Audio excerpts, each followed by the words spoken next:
Hello hi friends, नमस्कार। Welcome to my YouTube channel. आज आसतु बनैबा सजना छुईर बेसर। सजना छुई बेसर दिया तरकारी बहुत बढ़िया लगे। एमती थरे बनैकी खातु। एबे तो सजना छुई सीजन आसीगलानी। एबे तो मार्केट रे अति सहज रे मिल जाउची सजना छुई। एमती आनिकी थरे बनैकी देखंतु। आसतु एबे बनैबा सजना छुई बेसर। प्रथमे सेति पई मु नै जाईची सजना छुई, माटी आलू, सारू, बैगण, आलू, टमाटो आउ बड़ी। ये सबू को पकईकि आमे बनैबा तरकारी। एतक आइटम सब पड़िले ही तरकारीटा बहुत टेस्टी लागिबो। देखंतु प्रथमे बड़ी को टिके तेल रे भाजी दबा। बड़ी को प्रथमे भाजी की काढ़ी सारला परे तापरे सेई तेल रे आमे देई दबा माटी आलू आउ सारू। टिके लूण हळदी पकईकि माटी आलू आउ सारू को टिके भाजी नबा। कारण माटी आलू आउ सारू रे टिके लाल अंश थाए। भाजी देले से लाल अंश मरी जाए। तापरे भाजी सारला परे तापरे सेथिरे दे देबा आलू। आलू को देकी तापरे सेथिरे पानी देकी सिझिबा पई घोड़े देबा। मु एठी गरम पानी यूज करची। गरम पानी यूज कले शीघ्र सिझिबो। तापरे ताको घोड़े देली। 70% सिझी गला परे तापरे मु सेथिरे सजना छुई आउ बैगण आउ टमाटो को दे देली। कारण आलू आउ सारू एवं माटी आलू सिझिबा टाइम नब। से मुझे मूलरू सजना छुई आ बैगण पकईदेवा सी फिटिଯିବ। तेणु 70% हो गला परे तापरे देबे। एबे आमर सजना छुई आउ ये सब सिझिबा बसीगला। एबे चलतु तापई मसला प्रिपेयर करबा। मसला रे मु एठी नै जाईची पियाज, रसुण आउ जीरा, सोरिष, सुखिला लंका। बेसर मसला पई एतक बेस्ट।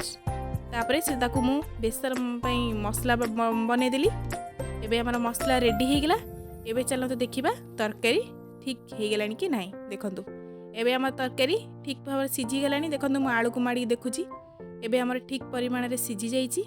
एबे हमर तरकारी पई सिझी गला तरकारी।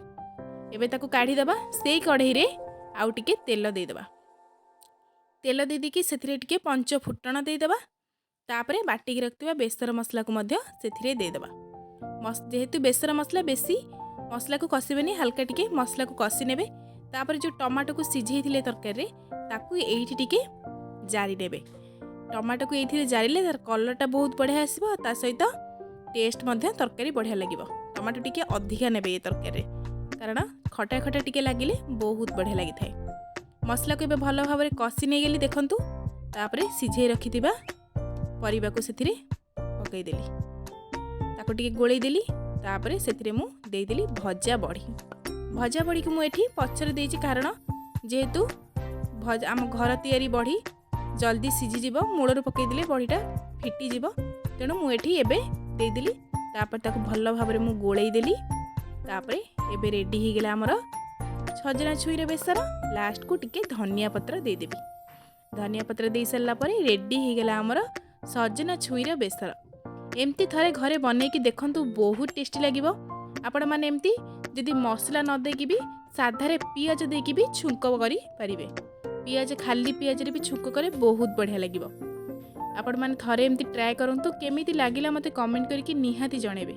एवं वीडियो जदि आपण मन को पसंद आस्ते प्लीज मो चैनल को सब्सक्राइब कर देबे।